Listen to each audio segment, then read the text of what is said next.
Hey everyone, Cooper here, host of the fine podcast you're listening to. I just want to let you know that the episode you clicked on has a format that is very heavily inspired by a podcast called The Bookening. To be clear, our thoughts and opinions in this episode are our own, but the format is very similar to this podcast. I just wanted to give you a heads up and give credit where it is due. With that out of the way, enjoy the show. Coming up next, the epic finale to Lord of the Rings.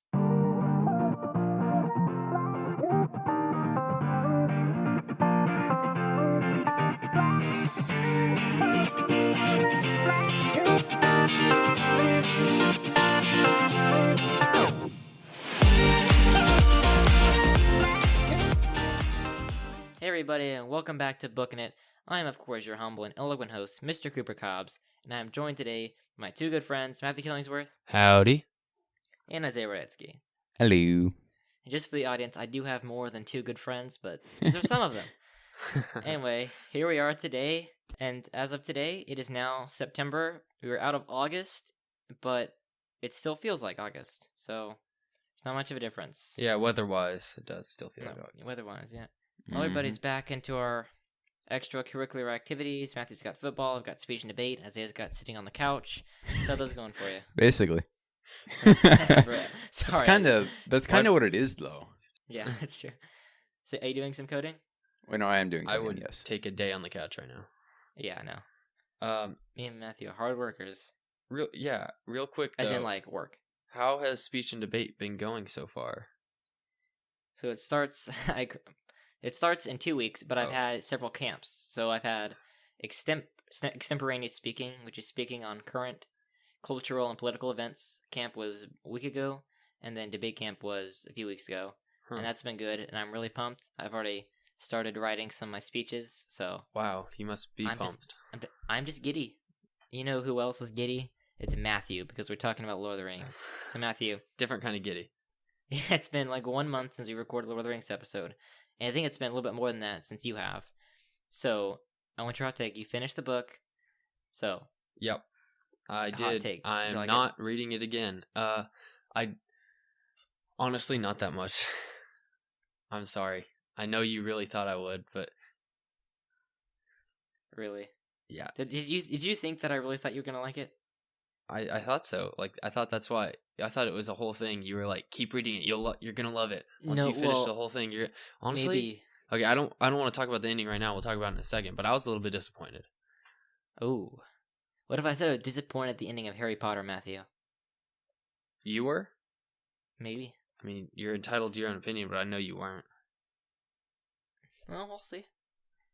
So, you didn't like it that much. What was maybe your biggest complaint, and what could have made it better then? Okay, so we've talked about this throughout all of Tolkien, but, like, it gets really climactic, and then it kind of, like, he skimps out of stuff. You know what I'm saying? Yeah, with the battles and all that. Yeah, also, Frodo, like, didn't do a whole lot. Like, he didn't contribute very much in the end there. And then, well, okay, I don't want to, like, spoil the whole end. I don't know if... Are we talking about that right now? Because that's fine. But sure, we can. But, like, yeah, so he didn't do, like, much in the battle. And then he went back and he was just mayor, and that's how it ended. It felt like, you know the first time you read The Hunger Games, and it's, like, the whole Hunger Games is all these epic, like, battles and stuff, like, constantly happening, a lot of action, a lot of, like, stuff you have to think about all the time. And then all of a sudden... And then the last book, you just feel cold and dead? Yes. And then, but most specifically in the last book, like, she's, like, there's this whole rebellion. They have this whole big civil war that she ends up winning. And then she's, like, the one who was there the whole time and won it all. And then they're just like, all right, just go home now. Like, we don't even want you anymore. You don't get to stick around. Yeah. And then she just has to go home and lives a quiet life the rest of her life. Like, whereas, like, that's how I feel about this, is like Bilbo after his adventures in the Hobbit, he, like, did a bunch of adventures and stuff. And then he went back home for a little bit and he's like, I can't stay here. So then that's where this starts out, is like him being like, let's get back out there into the world, because it's like, we got to stay in the action. Once you have the action, then you got to, like, you can't just go back to how it was. Right. But Frodo just goes back and, like, becomes, like, the mayor and stuff and lives, like, the rest of his days. So you read the last chapter, right? The Grey Havens. That's where he says like, I can't stay here, Sam. I've got to go. And so he sails away with Gandalf and the elves and everybody to the other side of the sea, to the Undying Lands, because he can't stay. Mm-hmm. Yeah, it just felt like Hunger Games-ish to me. Yeah. All right. So we'll kind of talk through this book 6 right here. So actually, real fast, Matthew. So you've read Lord of the Rings. It's broken up into 6 books. Which one is actually how did this book fare against the other ones? Like the 6th, like the second part of the last one, like the 6th part. Yes. Oh, it's probably one of the better ones, I guess. Yeah. I don't think I read all 6 of them. I definitely didn't read the 5th one. Because I like when stuff comes together, So yeah, at least it pretty much came together. That's one of the reasons why Endgame is like the highest grossing movie of all time. It's like everybody loves it. It's because it's paying off everything. It's the end. Mm-hmm. It's just it's being able to finish all the arcs and character arcs and tying together everything. Yeah. Yeah. So a lot of people really love all the stuff with like Frodo and Sam, and then the March to the Mountain and all of that. Probably because of Peter Jackson, probably. But why do you think that the whole part of Frodo and Sam was so impactful for so many people? I have no clue. Because of like the strong like friendship type thing, like the brothers that went on this journey together. Their bond. Yeah. I don't know. Like I don't know. It's that's always one of those things like in books or movies, just in stories in general, like a brotherhood or like really strong brotherly or I guess sisterly bond like that is just like something like attractive to a reader or a watcher. Like that's one of the reasons Remember the Titans is one of my favorite movies, is because like it's just a football team who they're all like each and every person on the team is totally different, but they all just are after the same thing and they all just work together and make like a great team. And because and they're all brothers on and off the field, and like I mean I'm not going to get into that right now, but yeah, just like that kind of stuff is just something that's like attractive to people to hear about.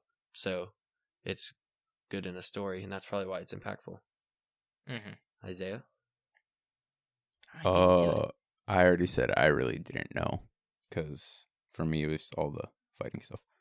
Yeah. That's all I ever paid attention to. Also, I haven't seen the movies in forever or anything. So Wait, I asked Isaiah what his, or maybe you already did on one when I wasn't here, but Isaiah, what's your favorite like what do you call them? Books, even though they're like parts of books, things. Hang on, let's actually say that to the end, because I was going to ask that at the very end after we're done talking about it. Oops. I'll have a bunch of questions like, Lord, no, you're good. It's Lord of the Rings as a whole, so that'll be fun. Oh yeah, so I was just saying, I agree with Matthew. Big Isaiah move there, but I think it's just like the brotherly relationship and all of that, and just the fact that the ring, I guess, is sometimes a metaphor for like desire or for things that are dragging us down or something like that. Well, yeah, it definitely is, because then it's also like something that seems really good, like a shiny ring or like my precious and all this stuff, and then actually like over time it just like wears you down and makes you weak, like representative of anything of this world, basically. That's not God. Yeah, and then Sam comes along and helps the brother up, keeps him going. Yeah. One of my favorite lines is, I can't remember if it's in the book or it's in the movie, but it's, I can't carry that for you, Mr. Frodo, but I can carry you, or something like that. Yeah. And it's just really impactful for everybody. Well, and then like Frodo carrying or wearing the ring so that Sam doesn't have to. Yeah. So, I mean, Tolkien, he didn't like the Chronicles of Narnia because he thought, he doesn't like allegory.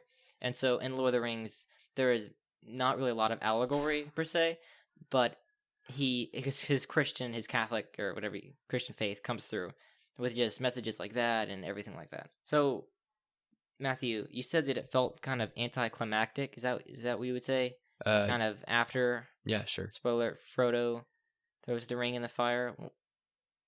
What do you think that was? I think just because maybe it's just this way in like everything for me, but once it's like all building up to something and the story like continues for, a little while after that, then it's just like, what is the point here? Yeah. Like the whole thing has been resolved. not necessarily like the throwing the ring in. I guess that was okay because like it was probably something that should have been done a long time ago. Except they needed the ring, of course. But like, by the way, how fun is it that Gollum does it? Right? Yeah, I know, right? That Gollum falls in, like, that's really cool because like it's being set up. Like Gandalf said, my heart tells me that he has some part to play yet in this story, and then he falls in, and nobody pushes him, and like he dances with the ring and falls over. You just reminded me. really I didn't even remember this when I was reading it, but you just reminded me that like in the first Lord of the Rings episode when I was talking about what's his face, Oh yes, Gollum, you guys were like he comes back. I was like, oh, yeah, and then he dies. yeah. Well, he's been around long enough, so that's fine. That's his time. That's right. Yeah. But again, that's kind of going back to like the desire thing, like how he's like literally dancing, holding the ring over, and then he falls in. It's kind of like, hey guys, you don't really want to take your earthly desires too far, otherwise you might fall in a volcano. So warning. Anyway, so my next question, Matthew's kind of leaning up to, why do you think that Tolkien wanted to have a scouring of the Shire? Why do you think he wanted to have like literally like half of the last book? Well, a quarter of the last book, you know what I'm talking about. Like he has like 4 or 5 chapters after the big throwing the ring in the fire. And then why do you think that he felt it was necessary to include that? If like Matthew said you don't like it. I don't know, because he's just like obsessed with world building, and so he had built up such a big world, he had to spend time ending it. Which is really why Tom Bombadil even exists. Is this a joke? No, I'm saying like Tom Bombadil is. I mean, it's like a weird part, doesn't really fit in the story, but Tolkien just had so much mythology for him that he had to include him in the book. Oh yeah, I thought you were trying to set up a joke. I do that, but no. Okay. Did I just say I do? Darn it. Sorry. Kind of got lost. Matthew said world building and he had to end it. Isaiah, you got any thoughts on that? Yeah, basically just not just world building. Well, mainly world building, but also probably world ending, you mean? Yeah, world ending. World ending. Yeah. To just I guess just finish it off. I guess for him, he wasn't just satisfied with finishing off like the story, like what they were building up to, but just wanted to make sure everyone knew what happened in the end, like afterward. Yeah, I think it wasn't exactly like world ending because it's not like the world blew up or something. It was just like he wanted to make sure that like everyone knew that the world continued, kind of.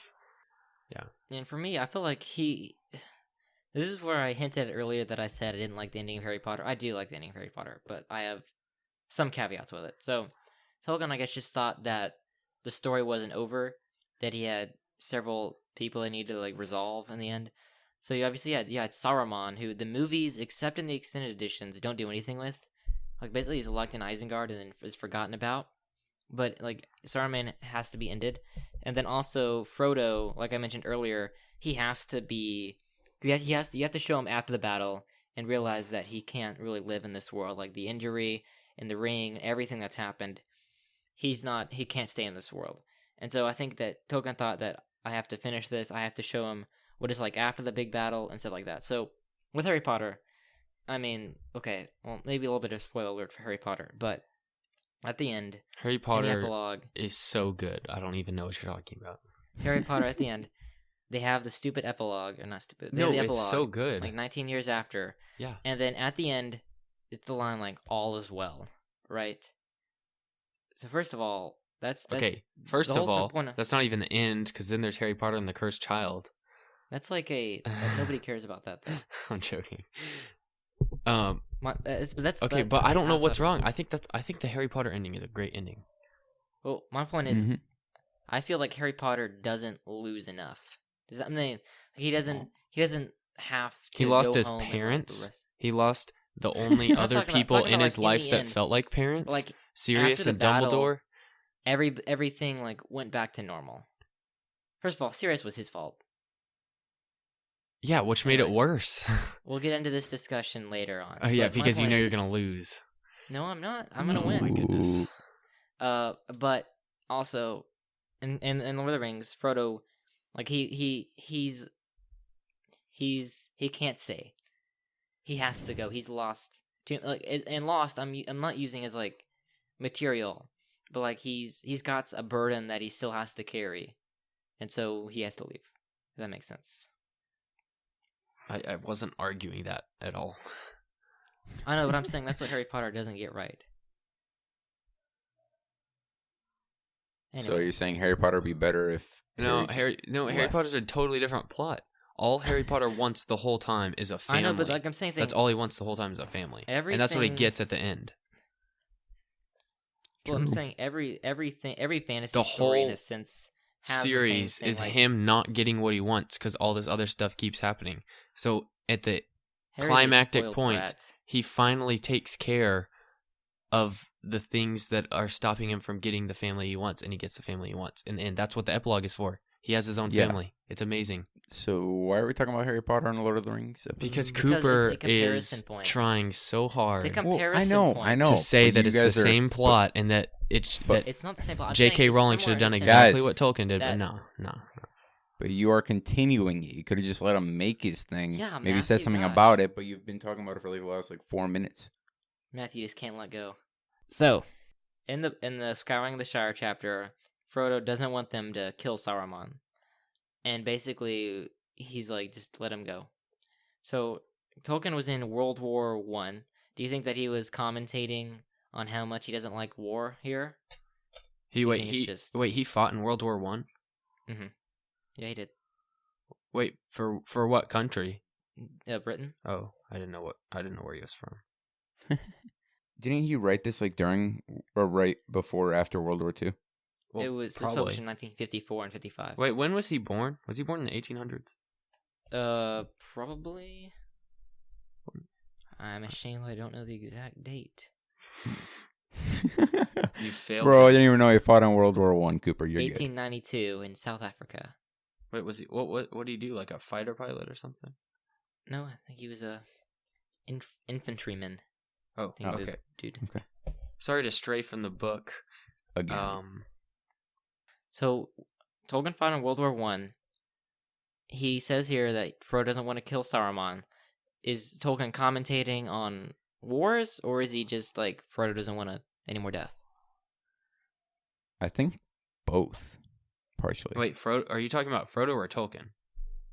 Both. Both. I'm saying Frodo says in the book that he doesn't want them to kill Saruman, even though Saruman's caused all this trouble in the Shire. Even though he's And the then- baddest boy in town. Exactly. So is that Tolkien saying, I don't like wars, I fought in World War I? Or is that Frodo just saying, there's been this huge epic war, I'm just tired of killing people? I think it's both. 'Cause, Yeah, like, actually, I have no clue. I don't really know either. I'm just I gonna sound like Isaiah, guess. but I'm just gonna guess that it's like both of them because he could Yeah. be doing that because he doesn't like war, and also Well, I mean, because he's okay, also yeah, got to that's play true. with Frodo's character.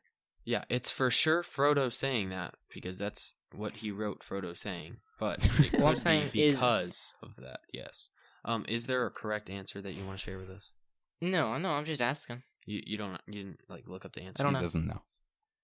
Oh. It's for discussion. Oh. Now, one question that I do know the answer to is which is better, Dumbledore or Gandalf? Oh my gosh! But, hey, Matthew, you want to agree to it right now? A Yeah. bonus, guys, this year, sometime this school year, we're going to do a bonus episode where me and Matthew have at each other. It's just going to be a debate. Me and Matthew, Dumbledore versus Gandalf. It's not going to be a formal debate like Cooper likes to No. It's Matthew, going to be- a It's gonna be debate yelling. However match. we want to Just- do it. having at each other. Yeah. Well, we're Good job. virtually shaking hands. You can do like 3 months of preparation if you want, but to prove that Dumbledore's better doesn't need preparation. So Getting also- kind of cocky, Matthew. also I don't have time to prepare. But yeah. All right, so- back to the book now. Yeah, we're gonna do it. My next question. Okay, so basically, at the end of this book, I know you guys aren't too high on this, but I love Lord of the Rings, and at the very end, when Frodo is leaving with the elves and Gandalf, and Sam comes back and blah blah blah, I was just like, I want more stories like this. So, why do you think that in your guys' opinion, Tolkien has swindled so many people into reading these books? Why are they so popular? Because they're classics and... Hold up. Why are they classics? Because they were written a while ago. So, any book dating pre-1955 is a good book in Isaiah's mind. No, I'm not saying it's a good book. Even Conan the Barbarian? Bro, I'm not saying it's a good book. I'm saying people read it because it's a classic, and a lot of people from that time period really liked it, and it became famous. Okay, well, why did those people like it? Probably because it related with them with, like... I mean, I actually have no clue. Because they hadn't had nothing like it before. Okay, Probably. that's a good point. I mean, up to this point, nothing like this had been published in terms of epic fantasy. I was answering why that's classic. Oh, I see. But seriously, guys, like, why is it so popular? Well, because he actually is a very skilled writer. I just don't like the book because it has so much like descriptions that it's boring. Look, I'll be the first to admit Tolkien does describe too much. Yeah. There, you have it. Yeah. But yeah, he is a very skilled writer and great at world building, so people probably like it because of that. You guys want me to answer the question? Yes. Escapism. Okay. A lot of people wanted to live in another world, get away from this world, and Tolkien draws up basically the most thought out fictional world ever, with characters that people really fell in love with Sam and Frodo and Gandalf, and then gives them a good story and good writing, like Isaiah said, and everybody just falls in love with it. So there it is. Yay. All right. Any final thoughts on Lord of the Rings before we do like favorite books and stuff like that? I'm going to go ahead and say new. Okay. Well then, Isaiah, we'll start with you. Rank the books 1 through 3 in order. Okay. So let's go. Number 2 is the best. Okay. And 3. 2 Towers. Then 1. Okay. 2 Towers, Return of the King, and Fellowship. So explain your ranking. 2 Towers because I don't know. It's got Helm's Deep in it. Fair enough. Yeah. Shelob and Frodo too, or Shelob and Sam. Yeah. Return of the Kings because it's the end of the story. It like brings everything together. And Fellowship is my least favorite because that's where he sets up the whole world, which is like good and all, but he does it like way too much. Yeah. Matthew? I'm going 3, 2, 1. Ooh. Interesting. For pretty much the same reasons as Isaiah just said. I just liked them in different orders. So, Matthew, by the way, like he said, he has not read the first part of Return of the King just for time constraints. So that's like the worst book of all of them. So if Matthew were to have read that, maybe it would be 2, 3, 1. But since he hasn't, 3, 2, 1. All right. So for me, I'll never know. you'll never know. I'm probably gonna go 2, 1, 3. Ooh. So 2, like Isaiah said, I think it's also 2 is like the least drag book. Like the first part of Fellowship's pretty draggy. The first part of Return of the King's pretty draggy, but 2 Towers just has 2 solid good chunks. Which is weird. Like every time I read this, I like different books better. So like last time I read it, I would have said Fellowship, but this time I like 2 Towers better. It didn't drag as much. I really like the Ents this time for some reason. I don't know why. Then Helm's Deep's obviously awesome, and then you've got Frodo and Sam and Shelob, which is great. And then Fellowship, I really like the second half of Fellowship is really good. You got, the Mines of Moria, and then the Death of Boromir and stuff like that. And then Return of the King, I love it, but the first part really drags, and I don't think that the second part is the best. That's just what I'll say. All right, now the last task before us is to rank the books 1 through 6. Oh, come on, man. I don't remember So all Isaiah, of them. hey, you do. No, 6. I actually don't. You got part 1 of Fellowship, part 2 of Fellowship, No. part 1 of 2 Towers, part 2 of 2 Towers, Who part 1 would of Return of the King, part 2 of Return of the King. All right. Let's go with part 4 or Okay. book 4, whatever. Yeah. Let's go part 4. Part 3, Okay. 6, 5, Okay. 1, 2. Wow, so you like the dragging part of Return of the King better than all of Fellowship, huh? Yeah. Wait, hang on. So you put last the second book of Fellowship? That's like the Mines of Moria. That's like... Oh, I thought that was that's at the end of the first part. Never mind. Okay, 2, 1. Yeah. See, this is too confusing. Just write however many books you want, dude, and stop like complicating it. Make it all Matthew? one big book. Make it 6 is. little books. Make it, It is. 3 books. It is. Matthew?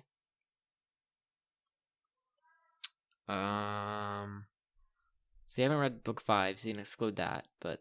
Yeah, it's last. 6. Probably, which one was it? Like 3. Oh, no. Yeah, like 3 or 2. 3 is Helm's Deep.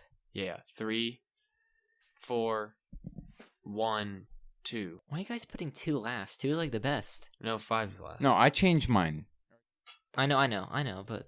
So you think that, like, the Mines of Moria and Death of Boromir and Lothlorien, that's last? Or next to last? Yes. Okay. You're putting it behind Tom Bombadil? Okay, fine. Never mind. I'm switching it back.